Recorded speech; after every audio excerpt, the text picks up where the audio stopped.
রাজধানীর গুলশান এলাকায় একটি বাড়ি থেকে চাঁদাবাজির অভিযোগে গ্রেপ্তার বৈষম্য বিরোধী ছাত্র আন্দোলনের বহিষ্কৃত নেতা আব্দুর রাজ্জাক রিয়াদের বাসা থেকে প্রায় 2,25,00,000 টাকার চেক জব্দ করা হয়েছে।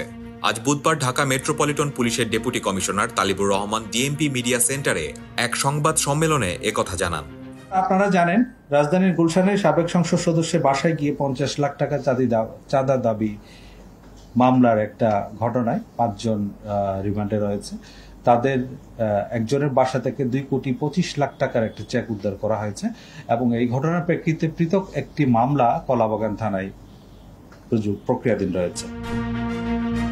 গত 26 জুলাই গুলশানের 83 নম্বর রোডের একটি ফ্ল্যাট থেকে রিয়াদ সহ 5 জনকে গ্রেপ্তার করে পুলিশ। ফ্ল্যাটটি আওয়ামী লীগের সাবেক সংসদ সদস্য শাম্মী আহমেদের। গ্রেপ্তারের ঘটনায় অভিযুক্ত নেতাদের বহিষ্কার করেছে বৈষম্য বিরোধী ছাত্র আন্দোলন।